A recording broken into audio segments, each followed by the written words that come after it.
And I don't have any other announcements, so how are you doing? Good. You didn't bring like stacks and reams No, of I paper didn't bring this stacks time. and reams. I don't think it requires stacks and reams of paper. It's pretty much a common sense topic, I think. Yeah. So we're kind of continuing from where we were last time on Right. the atheist agnostic issue and Right. trying to come up with definitions and broaden Right. some understanding. I want to do like a quick recap just to make sure I was clear last time I was on, because Sure. I think there might have been some confusion with the last phone call. Can I borrow the book that's on top over there? Sure. Just as a sample. There's an area of study called cryptozoology, which is the study of animals that are not, or kind of, it's questionable whether they exist. You hear a Right. story about an animal, and then these people go in to see if they can find this animal and establish if this thing exists. And Bigfoot, sometimes Loch Ness well, Monster. sometimes they've actually found new species of animals because of stories. They'll go deep into the jungle and let's say, holy cow, there is this deer that has some weird nasal flap, or, you know. So, I mean, there are some animals that are still being found where these people go and study animals that we're not sure they are really there, and then they go in and they say, oh yeah, this thing is there, if it's there. But there was a guy one time that I saw on, and he was a cryptozoologist, and his area, his field was Bigfoot. And the guy was going on and on about this is their social structure, and this is, you know, how many children, offspring that they have, and how long it takes to raise them, and what do they do in their family structures, and how, I mean, just the detail was unbelievable. And I remember when I was watching it thinking, dude, do you think it's important to establish whether or not they exist before we get into, you know, this much depth about what you think about what they do? Like, it seemed a little bit weird, like putting the cart before the horse. Right. And while I can see the point to putting out a book that might be a thick book about here's everything that's ever been claimed about Bigfoot. Here's like pictures of the plaster casts that people have claimed are, you know, left by tracks. Here's a picture of some hair that nobody was able to establish what animal this was from. Here's some photographs that were taken that are, we don't really know what this is a photo of. This is the picture, you know, the videotape that somebody said they caught. And you end up with a bunch of things that are basically claims and pieces of evidence that people are putting forward to say, this is what makes me think that I think there's something out there. This is what makes me believe there's something out there. Well, to put together a book like that, I think is a reasonable endeavor. To put together a book talking about the social systems and the family structures, and then you're getting a little crazy, because until you can establish the thing exists, those types of questions or that type of information is not available except through examination. Right. So until you can examine Bigfoot family structures by looking at how they actually rear their young, then you really can't say. All you could really say is, well, if the claims are true and if the images are not faked, it appears this thing might be a great ape. And if that's the case, most great apes have a family structure like this. And you can make that kind of extrapolation, and it's still sort of an imaginary extrapolation. It might be somewhat reasonable if you're saying that, okay, if it exists and if it's a great ape, many great apes behave like this. But to talk about it in terms of detail of information when the thing is not examinable, right. when it's not available to examine, is unreasonable. And by the way, something that would qualify as observational evidence isn't necessarily we've got to locate Bigfoot's big feet and watch them and observe their social structure. But like social anthropologists do this as well. If we found, even with no Bigfoot creatures, a former camp of theirs where we could tell things about what their social structure was, that's still observable evidence that goes toward that. And you know, in the case of Bigfoot, obviously, we don't have that, and so it is absurd to try and write this dissertation on, you know, Bigfoot family structures. Right. So when I was talking last time about the idea of how can there be information if we say that we can't know that it exists, right. I didn't mean that you can't examine whatever is put forward as information, but it can't really be called information about thing X if we don't even know there is a thing X. It can only be put forward as this is claimed to be information about this thing. But we can't really call it information about the thing if we don't know there is a thing. Right. And that was my only point. Which you know, in relating to the God question, which we talked about, that's why this God label that people put on things can mean almost anything to anybody, which makes it essentially meaningless to everyone. It has no value, no truth value, no kind of examinable characteristics. And I think that, you know, and I mentioned this to you yesterday, there's kind of a similar example. I grew up through, I think, about the end of 7th grade or so in the Kansas City area. And when you wanted a soft drink, a Coke or Sprite or whatever, it was pop. And we moved to St. Louis in my 8th grade here, and over there it was soda. Now, there's two different words, and you could probably make the argument that we have an example of two different languages where only that one word or a handful of words are different. At least dialect. It's still a dialect, yeah. And it's kind of it took a little while to adjust because you'd be playing with your friends. You'd say, "Hey, you want to go get a pop?" And they look at you like you're nuts. And they'd say, "Hey, you want to go get a soda?" And you have to do this kind of mental gymnastic to say, "Oh, yes, they're talking about soda." But the reason why it's not too difficult and we can come to grips with it is because there's an actual thing. When he hands me a Coke and says, "Hey, here's your soda," I immediately know, because there's a thing there that we're both talking about, and we're just applying a different label to it.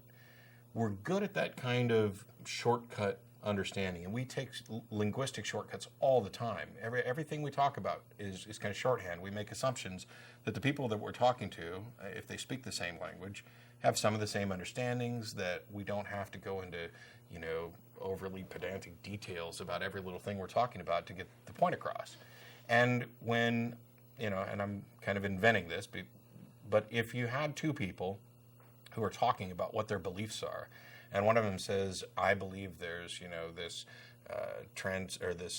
intelligent super being who created all of us and loves us and cares for us," and the other guy, and I call it God, and the other guy says, "I believe there's got like some kind of transcendent intelligence, and I'm, you know, not necessarily sure about whether or not it cares about us individually." The first person goes, "Oh, that's similar enough to what I'm talking about that you're talking about God too." And they say, "Okay, well then we both believe in a God," even though they actually believe in two very different things. They've equated things that aren't similar. And that's how you get this notion that the God label becomes kind of generic, which is why usually outside of individual religions, it's not capitalized because it's not a proper noun. God and gods represent a field of these concepts about beings or transcendent intelligences or whatever. And all it does is end up breeding confusion because you think that you agree on an issue when actually you don't agree on an issue. Right. Right, because you have all these weird conflicting attributes, such as it cares, it doesn't care. Right. It's malevolent, it's kind. It manifests, it doesn't manifest. There's one and only one or many of them. Right. Right, and so, or there's one that puts itself out as many, or there's, you know, I mean, it's one that puts itself out as three, one that puts itself out as one, you know, it's like... One that exists completely separate from our universe, right. And one that infuses itself in every single atom of everything that's in the universe. And there are some that create things and some that don't create things. Yeah. These are mutually exclusive concepts that people are equating without realizing that, you know, they're contradictory. Yeah, so, I mean, you have these weird, very human forms of gods like the Greeks had, where it's like, you know, supermen. And then you have, you know, forms that we were talking, I guess I read some Thomas Jefferson quote talking about how, he was talking about a new definition of God as not material, and how he saw that as just veiled atheism, which made me laugh because that's pretty much when you discuss with a Christian, or the ones I've talked to, most of them view their God as immaterial in the sense of not material. And, but according to Thomas Jefferson, if you're going to say that God is not material, then you're saying that God is nothing. And he's just like, so why are you not an atheist in that case? Because you're saying that your God doesn't exist. And I've made that argument myself. And so it was funny to see that, like, so long ago put forward by somebody seeing it kind of emerging. And, you know, he's just like, everybody knows that, you know, God has to be material. And I'm like, wow, not anymore. You know, it seems like today, you know, he's anything but. He's the thing that exists that offers no existent manifestation whatsoever. You know, it's like the thing that exists that has no trait that we attribute to any other existent thing. Yeah. And so he has everything in common as far as he's defined as with nothing or non-being, and nothing in common with the things we define as being and existent. and yet he's said to exist. And we talked about how, at first we were looking at whether or not that would be a meaningless comment, but then we decided it wasn't meaningless, it's absurd. Yes. And so the idea is that to say that something exists and then gut the term exist by saying it means something that you can't see or hear or touch or taste, and it doesn't manifest at all. Right. Well, how is that different than nothing, than a non-thing? So... and it's been summed up before by others as the invisible is indistinguishable from the non-existent. Right, what it does is you end up with three, like I've seen it, you end up with three categories of defining existence, which is you have existent items that manifest, like this book, like me, like the table. You have non-existent items which don't manifest because they do not exist. So you've got something that we would, let's just say fairies, where everybody would pretty much be in agreement that they don't manifest because they don't exist. And then you have these things that would be like God that exist but they don't manifest. And the question becomes, how do you tell the thing that exists and doesn't manifest from the thing that doesn't exist and doesn't manifest? Right. Since neither manifests, it's not in the realm of existence that anyone can examine. So what are you doing there? You've just basically defined it out of any meaningful existence and put it into the same category, manifesting-wise, as things that aren't. You've created a special case, right, which is something that... But it's a special case that has all the same attributes as things that aren't. Right. But you want to say it is. But this idea of special pleading for a deity, I mean, it's insanely common among theists. I mean, the first cause argument, everything must have a cause except God. And then they, before you call in, and I'm sure some people will, and we'll put the number up shortly, there's a finer tuned version of that, which begins with everything that begins to exist must have a cause. And then they define God as something that doesn't begin to exist. And they kind of get around it that way. But now you're just playing with how you're going to define terms. You still haven't made any demonstration that there must, in fact, be a first cause. We had a big discussion about that. And then you have to illustrate that the Friday. Universe began to exist in the sense that it was not material prior to its former carnation. Right. Which, good luck with that, I'll give you your book. I love it because a lot of these creationist proponents want to, especially in the creationism evolution debate, want to teach kids creationism and their specific arguments against evolution, which are basically just nonsensical objections. And they send them into schools. And the first thing that some of these kids do is, as soon as a teacher starts to mention billions of years, the student stands up and says, "How do you know? Were you there?" And this kind of, and it's disruptive, it's asinine because we're talking about science. And yet, on the other hand, they want to make claims about things for which they can provide no evidence of. And, my favorite was when you'd get in a conversation with one of these people who do the "how do you know, were you there" thing, and they start telling you how Jesus died for your sins, and I say, "How do you know, were you there?" I mean, if your best evidence is an old book to support your claim, and my best evidence for the age and origin of the universe is mountains and mountains of scientifically verified data, I know which way I'm going. You can go whichever way you want. Right. And then, just real quickly, I wanted to tell that story about the discussion. We were having a discussion about knowledge, of course, because we're going to talk about agnosticism. Yeah. And I was talking to someone I know who is a theist who has leanings toward the Bible. And I found it interesting because I was saying, what does it mean to know versus what does it mean to believe? Like, what is the difference between belief and knowledge? And most people, not all, but most people that I talk to will differentiate those words in some way. And what this person was saying is, well, if I see somebody shot in the head and I go over and I feel their neck and they have no pulse and I know they're dead, well, then I know they're dead. And I said, okay, well, what if you go down to file the police report, and while you're filing the police report, a cop comes in with the dead guy that's not dead, and he's standing right there in front of you? Then what? What does that do to your knowledge? Oh, well, okay, you're talking about Hollywood here. And I said, no, seriously. Like they present you with the guy, and he's alive. And he says, okay, well, then I must have been wrong. Like maybe he wasn't dead, and I just thought he was, or I didn't see what I thought I saw. I said, all right. And he goes, okay, but let me put it this way. What if I see the guy shot, and the guy is dead. I go over there, I feel his neck, and he's dead. And then I go to his funeral, it's open casket, they put him in the ground, I see him buried, and now I know he's dead. And I go, what if a week later the guy shows up at your door? And he says, okay, now you're talking Hollywood. And I'm like, no, I'm just saying, like, hypothetically, you see all that, and then the guy shows up at your door. Okay, well, then apparently I was somehow wrong, because when you're presented with that kind of conflicting evidence with what you believe, you have to admit you're wrong. What I thought was really interesting is that this is a theist who accepts the Bible telling me that if you see somebody dead that comes back a few days later, you were wrong. Okay? So here's my point. I mean, if you're not catching on to this, it's analogous to the resurrection. And the person is standing here telling me that if I saw somebody resurrected, instead of thinking they were resurrected, I would think I just didn't see what I saw.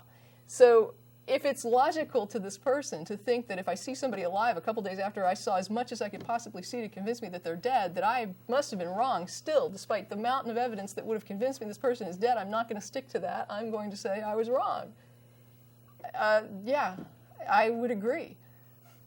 Well, and there's also the case, we had a number of definitions that people have tried to use for knowledge. And knowledge being a subset of belief. Right. So they tried justified true belief, which does have some value, right. But it's not necessarily conclusive.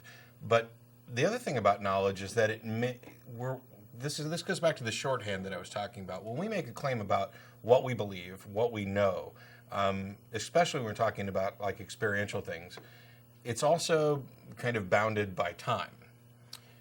If somebody comes in and shoots somebody dead, and I check and I feel their pulse, and I do all the things that I would do to verify that they're no longer alive, and I've got this justification, and by all accounts they're dead, I do in fact know they're dead. If they turn up later alive, that doesn't change the fact that I knew they were dead at that moment. Just like the guy on the gurney being hit with the paddles is dead in some sense until they resuscitate him with the defibrillator. Now he's alive again. We have this kind of ingrained notion that some things like, well, you're either living or you're not. You're either dead or you're not. That there's this fine line. But as of course medical science improves, there's this gray zone about, okay, when are you so dead that you can't be revived by medical means? And if somebody died and I went to the funeral and they showed up on my doorstep a week later, my first thought isn't, oh, I was wrong. It's, who the hell are you? Now let's do a DNA test. Let's dig up that casket and find out if that person's still there. Let's start to investigate the story and find out what really happened. Something went wrong somewhere. Right. I'm still convinced that I saw somebody die, and now they're apparently here. Let's investigate it. But I would have to go through a process that actually provided solid justification. There's absolutely no justification for saying, whoa, you're back from the dead. You must be some kind of God man. Where's the evidence for that? And I've talked to Christians and online, on the phone, here, everywhere, and there are some who legitimately say the evidence for the resurrection is the empty tomb. Oh, okay. That's it. The tomb was empty. Well, first of all, you're talking about a report, so maybe there was a tomb, maybe there wasn't, maybe it was empty, maybe it wasn't. But an empty tomb is evidence of, what's that again? Oh, an empty tomb. Not about what happened to make it empty. You can believe whatever story you want. I mean, why is it that during the early periods of Christianity there were stories running around that people came in and stole the body in order to fake a resurrection? Because that's a lot more plausible, Plus, you're going to show me the empty tomb today? Okay, I'm fine with that. It's 2,000 years after the reported events. Right. You've got to come up with evidence that actually supports the claim, that's within the context of the claim. And I'm not just trying to pick on Christianity or anybody's particular beliefs.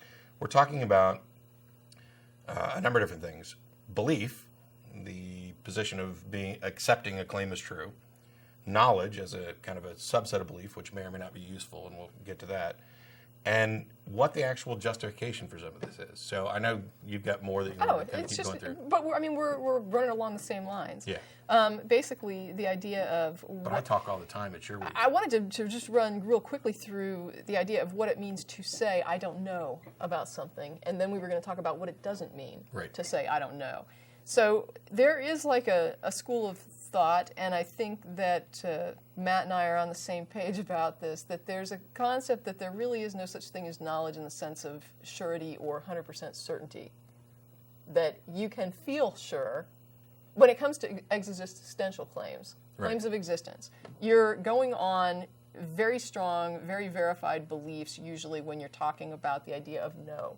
Some people would probably lighten up on the verification and still use the word no. Yeah. But that's a different issue.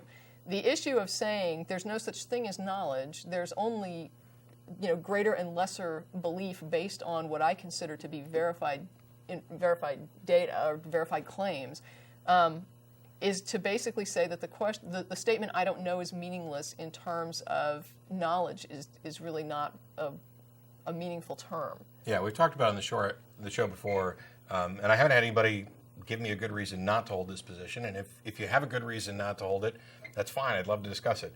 I dismiss absolute certainty. I think it's a big red herring that has no meaning or relevance in any conversation ever. So if your definition of knowledge is the state where you're absolutely certain, I don't think that exists. Apart from esoteric knowledge, where we're talking about, I know my name is Matt. I know that to an absolute certainty, but what we're talking about there is a self-ascribed label that has no relevance outside of that discussion. We're not talking about the existence of something or a materialistic physical truth, etc. Well, then there's we kind of broadened the scope of knowledge to once you believe something, you have a degree of certainty. There may be a slightly wider, not necessarily absolutely certain, but we believe it to such a high degree of certainty that it would be just insanely absurd to think that it could be wrong. If that's what we're talking about when we say knowledge, which I think it is in colloquial sense, where we're just having conversational, I know the cup is on the desk. That's directly experiential now. You could still make the argument that I can't have absolute certainty because I don't know. I'm not a brain in a vat being fed the image of a cup on the desk. But in any practical sense where we talk about what we know, I know that cup is sitting there as much or more than I know anything else. If there is any such thing as knowledge, then that degree of certainty would certainly qualify, even though it's not absolute. I just think that the term is so misused. It's one of those shorthands that we end up using. We all know what we mean. I just used the word right there in a sentence. We all know what we mean. We use it all the time, and we don't even always realize it. And so when we're making claims about what qualifies as knowledge, there may or may not be any such thing as knowledge. There may be a generalized sense where the word makes sense. I don't care, which is why I don't want people to tell me what they know. Tell me what you believe and why you believe it. You can even tell me about what degree of certainty you have to believe it. That way, I can make an evaluation of your claim, the evidence to support it, and decide for myself whether I agree or disagree. Sometimes we'll agree and sometimes we won't. Right. And I think that was the point, is that if you're of the school of thought that, okay, maybe I'm a brain in a jar, then you can say, I don't know something, and all that really means is it's sort of meaningless because you wouldn't say you knew anything at that point. Right. You would be unwilling to make that commitment. The term would mean nothing if it came out of your mouth and that was the position you held. If, on the other hand, you believe that there's like a certain level of certainty where you're labeling that knowledge, there is something meaningful about that addresses degree, but it's saying very little. It doesn't address the idea of acceptance of belief, which is the question that comes down to theism or atheism. And I think that was when Matt and I were talking last night, that was one of the things that came up. He was just like, but this, it doesn't address the issue. And I said, I know it doesn't address the issue, but that's why I want to talk about what is knowledge. Because if we look at what is knowledge and what people mean when they say, I know, we can then look at how it doesn't apply to the question of atheism and theism, because that comes down to, what do you believe? Do you believe a God exists, or do you not believe a God exists? Yeah. And in terms of, but the problem is that in general terms, when you're talking to people, the man on the street will, when he says, well, I'm agnostic, he's generally not talking about what he claims to know. He's talking about saying that he doesn't know what he believes, which, if you say to him, for example, do you believe a God exists, what you're going to get is, I don't know. And then the person might say, I'm an agnostic. Well, that's not an agnostic. Saying I don't know what I believe is not believing. And I gave an example to Matt, and he said this was a good example, go ahead and use it. So I'm going to go ahead and use it. I said that the best example I know is a courtroom trial. and I'm a little loath to use the example of a courtroom trial because it's such an overdone theist example. But in a courtroom, when the jury is instructed, they are instructed that they will be deciding whether the defendant is guilty or not guilty. The jury is not instructed to find for the defendant's innocence or guilt. That is not the question that's being decided. There's a question of, do you think he's guilty? Do you believe he's guilty? Or do you not believe he's guilty? And you don't have to believe he's innocent. You just have to not be convinced he's guilty. So when it comes down to it, at the end of the trial, when you've got everything in front of you and you go into the jury room and you're talking to your peers about this and you're saying, what do we think about this? What do I think about this? Okay, you start looking at it. And what you're trying to determine is, do I believe the claim that the prosecution is making that the defendant is guilty of this charge? And the fact is, if we come down on, you know what, I just don't know if he's guilty or not, well, then you got to find not guilty. That's the instruction. Yeah. Because basically you're saying, I can't commit to the claim that he's guilty as being correct because I just can't determine that. It's not that you can't determine whether he's guilty or not guilty. You can't determine that he's guilty, so you have to find not guilty. There is no in between. You either think he's guilty or you don't think he's guilty. That does not mean you think he's innocent. I can believe that the person might have done it, but then believe also that it just has not been shown by the evidence. And so therefore I can say, you know what, man, that son of a gun just looks guilty to me. I just feel like he's guilty. But not guilty by a preponderance of the evidence and not guilty beyond a reasonable doubt. And they sure haven't proven that case in a court of law. So I can't say that they've shown that he's guilty. No matter how I feel about it, it's just not shown, and I can't say that I believe he's guilty based on what they're presenting. And that's what it comes down to, is the idea of, there's a claim there that says a God exists. And you either believe that claim, in which case you're a theist because there is theism, belief in God, and you have that belief, and so you are a theist, one who believes a God exists. And if you're not a theist, if you don't believe that God exists, if you're saying, I don't know what I believe, well, then you're not convinced. You're not believing it. So you are then without belief in God. Until you get convinced, you are without belief in God. You are without theism, belief in God. You are an atheist, one who does not believe a God exists. Now, see, I wanted to actually draw up like a couple of graphs to actually demonstrate all this, but we didn't get time. I need to make one correction real quick about the April lecture. Mark actually called in to remind us. The April lecture is Dr. Charles Jackson, and the subject is what geology can tell us about long-term changes to the climate. So another good science-based lecture at the Austin History Center, first Sunday in April. When we were talking about this kind of, the whole reason this subject came up, first of all, I'm a geek for epistemology, so figuring out what we know or don't know, or if there is any such thing that we know and why, going through the steps of determining what belief is and to what degrees, I enjoy that. But Tracie and I were discussing the definitions or labels of agnosticism and atheism. To kind of expand on your courtroom analogy is a lot of times when we're discussing, if you were discussing somebody's guilt, the people who say, I don't know whether or not he's guilty, cannot fall into the guilty side. Correct. That's what you were explaining. It's you either believe this or you don't. So if you imagine that this section is guilty, and you may believe it to varying degrees of certainty, you may be nearly absolutely convinced of their guilt, but you have to, as long as you believe it, you're on this side.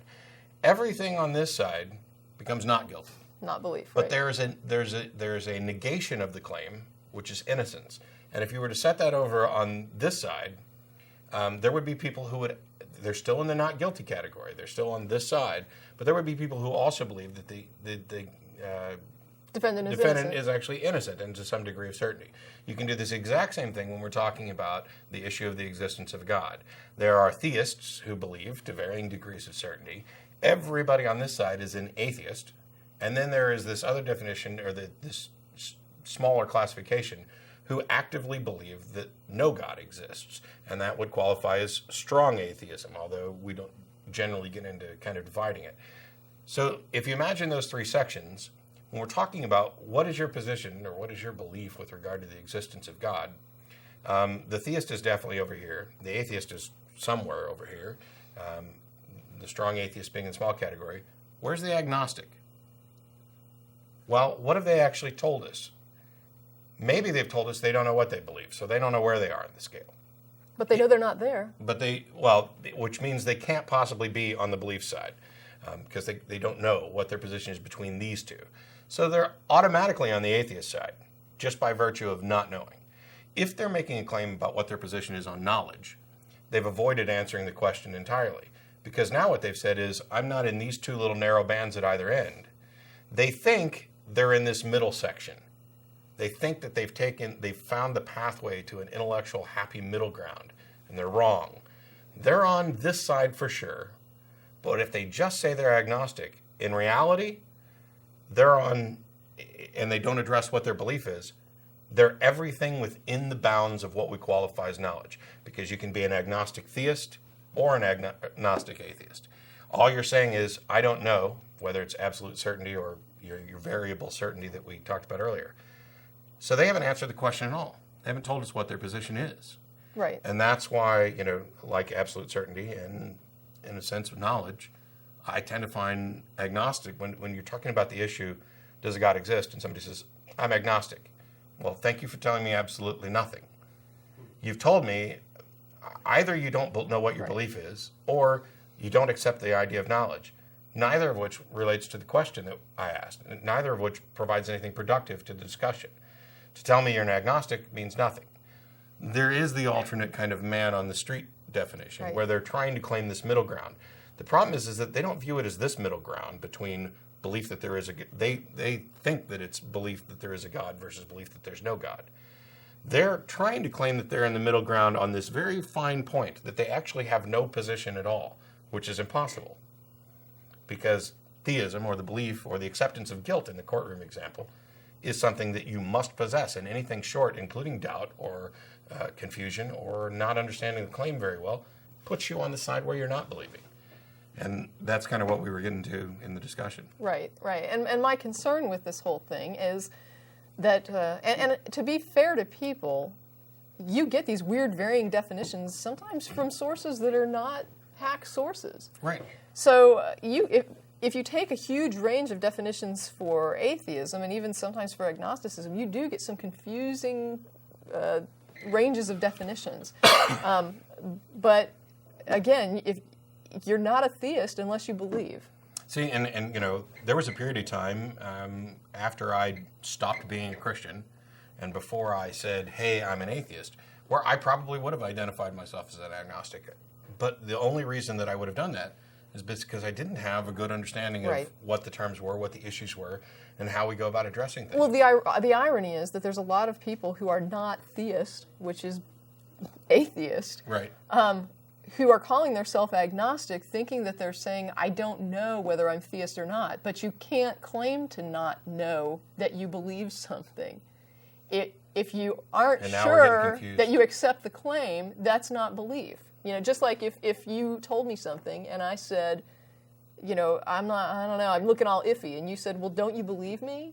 And I say, I'm not sure. Well, guess what? I don't believe him.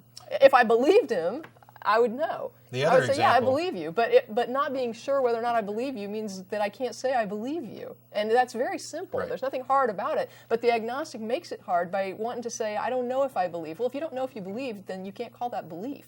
By the way, in the example with theism and then everything on this side being atheism and the strong atheist position, Christopher Hitchens would probably, he's kind of lobbying for this being anti-theism. And I'm fine with that too. Another example that I came up with, if you don't like the courtroom one or the theism one, is and this has happened to almost everybody, where somebody you know or kind of know tells you something outrageous. Hey, I just deposited $18 million in my bank account. And you kind of look at them and they're like, don't you believe me? And you say, no. And they say, are you calling me a liar? No, I'm not. I'm not saying that either. You made a claim. You didn't provide enough evidence for me to actually believe it. But that doesn't mean that I think you're a liar any more than not being convinced of somebody's guilt means I'm convinced of their innocence. And we recognize this kind of inherent middle ground. And that's where people would try to want to be. And so they end up putting this agnostic label on it. Okay, sure, you're agnostic, but what kind of agnostic? Which is the point you brought up the other day. Right. Are you an agnostic theist or an agnostic atheist? Let us know.